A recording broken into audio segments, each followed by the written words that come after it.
Hello students, very good morning all of you. Today my topic is electrical capacitance. प्यारे बच्चों, जैसा कि आपको पता है कि हम वैद्युत धारिता आज पढ़ने वाले हैं।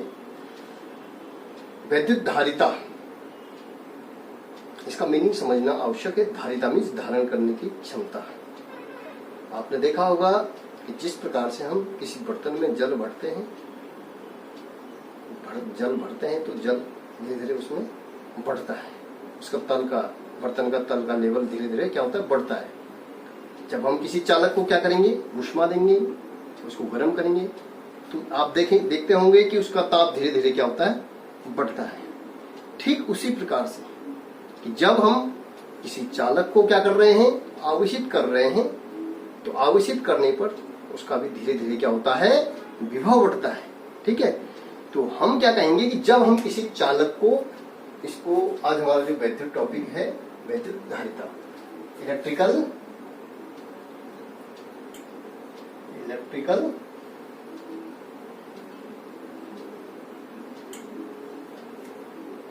कैपेसिटेंस, कि जब हम मैं कह रहा था, जब हम किसी चालक को क्या देते हैं, आवेश देते हैं, चालक को आवेशित करते हैं, तो जिस हिसाब से हम क्या कर रहे हैं, आवेश दे रहे हैं, उसी अनुपात में, जिस अनुपात में हम क्या दे रहे हैं, आवेश दे रहे हैं, उसी अनुपात में विभव में भी क्या होती है, वृद्धि होती है। तो हम सिंपल समझ सकते हैं, बाकी आप डेफिनेशन बना सकते हैं। Q proportional to V। मैंने कहा कि जैसे हम क्या करेंगे, चालक को आवेशित करेंगे तो उसके विभव में क्या होगी, वृद्धि होगी। ठीक है, तो विभव में वृद्धि होगी तो ये हो जाएगा Q इज इक्वल टू, एक कांस्टेंट राशि हमें मिलेगी Q प्रोपोर्शनल टू V, इसलिए Q is equal to C constant राशि मिलेगी V। यहाँ पर Q क्या है, चालक को दिया गया आवेश है, V क्या है, उसके विभव में वृद्धि है, और C क्या है, यहाँ पे ये नियतांक हो गया, जिसको हम क्या कहते हैं, इसी को हम कह रहे हैं इलेक्ट्रिकल कैपेसिटेंस। अभी इलेक्ट्रिकल कैपेसिटेंस जो है, ये किन किन चीजों पर निर्भर करता है, किन बातों पर निर्भर करता है, तो ये करता है, एक तो जिस चालक को हम आवेशित कर रहे हैं उस चालक के साइज एवं शेप पर क्या करता है, निर्भर करता है, उसके चालक के आकार पर निर्भर करता है।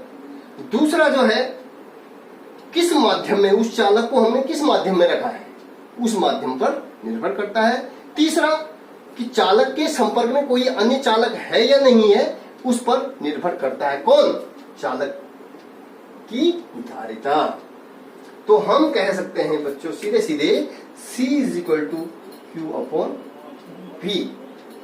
हम इसको सीधे सीधे समझेंगे कि जब हम किसी चालक को, इसकी डेफिनेशन हम बनाएंगे कि जब हम किसी चालक को क्या करते हैं, आवेशित करते हैं, तो आवेश के साथ साथ उसके विभव, आवेश के में वृद्धि के साथ साथ उसके विभव में क्या हो रही है, वृद्धि के अनुपात को आप क्या कहेंगे, वैद्युत धारिता कहते हैं, इलेक्ट्रिकल कैपेसिटेंस कहते हैं, और जिसका मात्रक हो जाएगा आपका कूलाम प्रति वोल्ट। ठीक है, कूलाम प्रति वोल्ट है एसआई पद्धति में इसका मात्रक, जिसको हम बोलते हैं फैराड। और फैराड एक बहुत बड़ा मात्रक होता है। ठीक है, ये व्यापारिक बहुत बड़ा मात्रक है। तो हम व्यवहारिक रूप में क्या करते हैं, इसको छोटे छोटे मात्रकों में हम क्या करते हैं, लिखते हैं। जैसे माइक्रोफैराड हो गया, 10 की घात माइनस 6 फैराड हो गया, है ना। पिकोफैराड हो गया 10 की घात माइनस 12 फैराड, नैनो फैराड। इस प्रकार से हम इसको छोटे मात्रकों में क्या कर सकते हैं, लिख सकते हैं। ठीक है, अब यदि हम किसी यदि हम किसी चालक को 1 कूलाम आवेश दे रहे हैं, 1 कूलाम क्या कर रहे हैं, आवेश दे रहे हैं। ठीक है, 1 कूलाम आवेश देने पर उसमें कितनी वृद्धि हो रही है, 1 वोल्ट की माना वृद्धि हो रही है। ठीक है, तो उस पर जो उसकी जो धारिता होगी वो किसके बराबर होगी, 1 फैराड के बराबर होगी। उसकी धारिता किसके बराबर होगी, 1 फैराड के बराबर होगी, क्योंकि इसका मतलब क्या है, फैराड मैंने बताया। तो बच्चों ये कैपेसिटी जो है, कैपेसिटेंस है, ये बहुत ही इंपॉर्टेंट टॉपिक है इस लेसन का। ठीक है, तो ये आपका क्लियर हो गया होगा। अब इसका जो है मात्रक आपने लिख दिया। अब इसकी बीमा लिखनी भी आती है, तो बीमा आप इसको लिख सकते हैं। बीमा आप कैसे लिखेंगे इसकी बीमा हो जाएगी C = Q अपॉन V। ठीक है, Q की बीमा निकालिए आप I × T। ठीक है, तो इसको सीधे सीधे आपने Q की बीमा निकाल दी AT। ठीक है, और V की निकालो, V बराबर W/Q है ना। आपको जब तक सूत्र याद नहीं होगा आप बीमा नहीं निकाल पाएंगे। बल की बीमा हो जाएगी F × S/Q बराबर I × T। तो ये हो जाएगा बल की बीमा सीधे सीधे mL/T-2 upon I × T AT। ठीक है, तो ये हो जाएगा mL² T-3 A-1। T ऊपर जाएगा तो T-3 A-1। अब आप इसकी बीमा निकाल दीजिएगा। इसकी हो जाएगी AT, Q की बीमा हो जाएगी AT, और ये हो जाएगा mL² T-3 A-1। ठीक है, तो ये हो जाएगा ये m की घात -1। ठीक है, L की घात -2, T की घात -3 हो जाएगा, एक घात T की घात 4। ठीक है, और A की घात 2। ये इसकी बीमा होगी।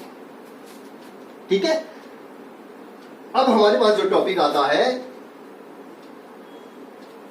हमारे पास जो टॉपिक आएगा, बीमा निकालना सबको आना चाहिए। प्रत्येक भौतिक राशि की बीमा निकालना आता है। ये क्वेश्चन आ जाता है कभी कभार, इसके लिए आपको फॉर्मूले याद होने चाहिए। अगला जो टॉपिक है विलगित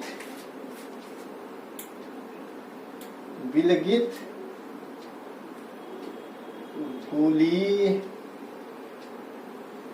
चालक की धारिता। विलगित गोलीय चालक की धारिता, capacity of A isolated, capacity of A isolated spherical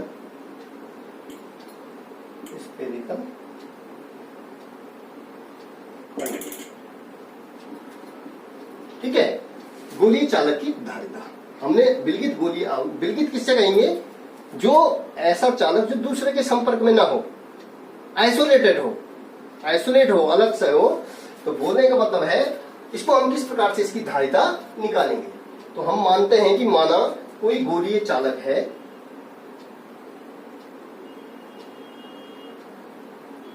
जिसका केंद्र O है और इसकी त्रिज्या क्या है, माना सपोज कैपिटल R है। ठीक है, अब इसको हमने कहा रखा है K परावैद्युतांक में वाले माध्यम में रखा गया है। ऐसा माध्यम जिसका परावैद्युतांक क्या हो, K हो। यहां पर हमने जो है गोलीय चालक को रखा है। ठीक है, अब इस क्या किया हमने, इस गोलीय चालक को, जो मैं कह रहा हूं कि जो फिगर में बोलूंगा वही आपने राइट करना है। बार बार वीडियो में यही बात मैं दोहराते रहता हूं। तो मैंने कहा कि जब इस चालक को हमने K परावैद्युतांक वाले माध्यम में रखा है, तो इस पर क्या हुआ, इसको हमने आवेशित किया। तो आवेशित करने पर इसमें आवेश का वितरण समान रूप से हो गया। इसके पृष्ठ पर आवेश का वितरण समान रूप से हो गया। ठीक है, आवेश का वितरण समान रूप से होने पर हम क्या कर रहे हैं, इस पर जो है हम इसके बाहर, इसके पृष्ठ पर हम विभव ज्ञात कर सकते हैं। और माना इसकी त्रिज्या क्या है। तो जब इसके विभव हमने इसको आवेशित किया, इस गोले को, इस विलगित गोले को, आइसोलेटेड स्फेरिकल कंडक्टर को हमने क्या किया, आवेशित किया। तो आवेशित करने पर इसमें के पृष्ठ पर समान रूप से आवेश क्या हो गया, वितरित हो गया। वितरित होने पर इसका पृष्ठ कैसा हो गया, समविभव पृष्ठ। जैसा कि मैं इससे पहले वीडियो में, ऐसा पृष्ठ जहां पर विभव क्या हो, समान हो। मतलब यहां से जो आवेश होगा, जो आवेश दिखा रहा है इसका, ये जैसे ये आवेश दिखा रहा है, ये आवेश दिखाएगा, ये आवेश दिखा रहा, सपोज ये आवेश इस तरीके से ये आवेश को दिखा रहा, तो यहां से इसके ये क्या दिखा रहा है कि ये जो आवेश जो है इसके त्रिज्य खंड की ओर आ रहा है, केंद्र की ओर आ रहा है। ये इस प्रकार से आप इसको देखेंगे, इस प्रकार से हम इसका फिगर बना सकते हैं। ठीक है, इसकी दिशा जो है आवेश की दिशा दिखा रहा है, तो ये जो है हमेशा जो वैद्युत बल रेखाएं होती है केंद्र की ओर आती हुई प्रतीत होती है। तो हमेशा पृष्ठ पर जो बल रेखाएं होती हैं वो क्या होती हैं, अभिलंबवत होती हैं, एक दूसरे की क्या होती हैं, अभिलंबवत होती है, पृष्ठ पर अभिलंबवत होती हैं, और इन्हीं दो बिंदुओं पर विभव क्या होगा, शून्य होगा। ठीक है, बिंदु एक बिंदु से दूसरे बिंदु पर विभव क्या होगा, या एक बिंदु से दूसरे एक बिंदु से दूसरे बिंदु तक ले जाने में कार्य क्या होगा, शून्य होगा। तो बोलने का मतलब यहाँ पे पृष्ठ क्या हो गया, ये समविभव पृष्ठ हो गया। अब यहाँ पे हमने क्या निकालना है, हमने इसको आवेशित किया, तो इसके पृष्ठ पर सबसे पहले हम निकालते हैं विभव निकालते हैं। गोलीय चालक के पृष्ठ पर जो विभव हो जाएगा V बराबर हो जाएगा, V बराबर क्या होता है, 1/4 पाई एप्सिलॉन 0 के परावैद्युतांक में रखा गया है Q बटे त्रिज्या है R, इस गोले की त्रिज्या है R। ठीक हो गया। अब इसकी जो है हमने कहा कि जब हम किसी चालक को क्या करते हैं, आवेशित करते हैं, तो आवेशित करने पर धारिता की जो डेफिनेशन हमारी थी, जिस अनुपात में हमने उसको आवेशित किया उसी अनुपात में उसमें विभव में क्या होगी, वृद्धि होगी। मतलब ये जो है इसके अनुसार C is equal to Q upon V, C is equal to Q upon V हमने पढ़ा। ठीक है, तो जो है ये हो जाएगा, आप वैल्यू रख देंगे यहां से, इस V की वैल्यू जो है इस समीकरण में इसमें रख देंगे, तो ये हो जाएगा Q बराबर 1/4 पाई एप्सिलॉन 0 के Q बटा R।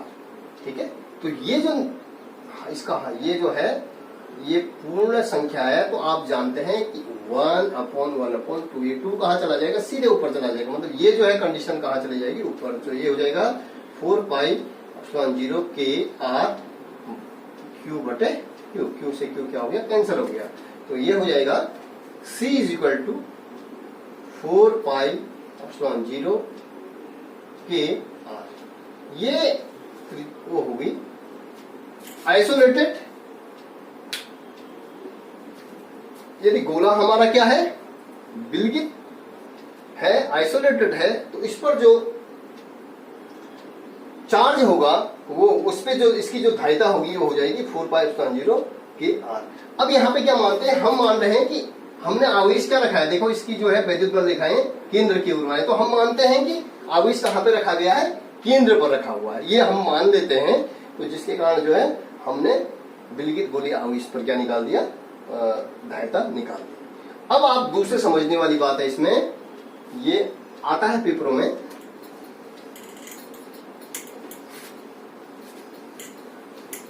अगला जो है कि हमने कहा था कि इस गोलीय चालक को कहां रखा गया है, के परावैद्युतांक वाले माध्यम में रखा है।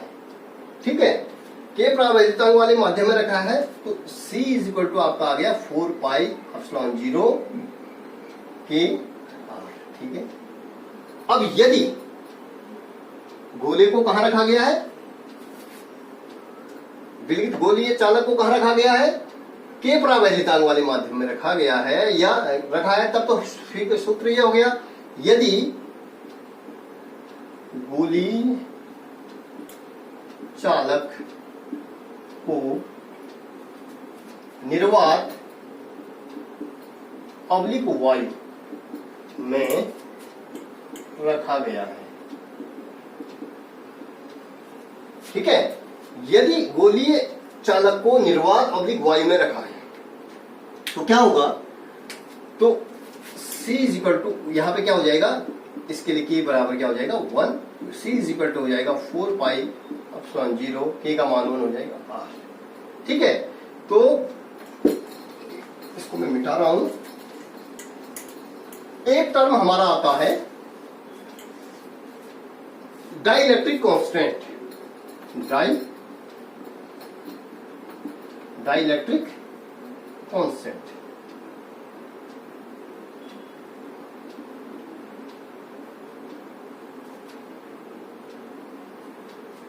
Dielectric constant.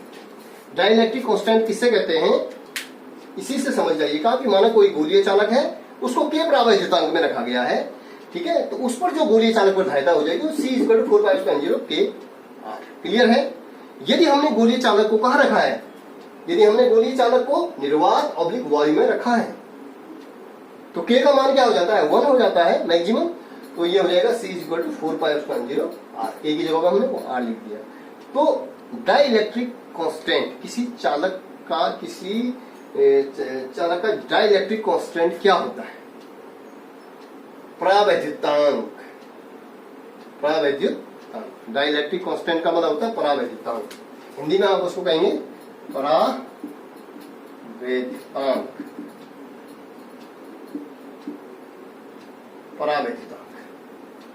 परावैद्युतांक की डेफिनेशन क्या कहेंगे कि इसलिए ये समीकरण नंबर हमारी, माना सपोज इसको 1 बोल दो और इसको क्या बोल दो 2।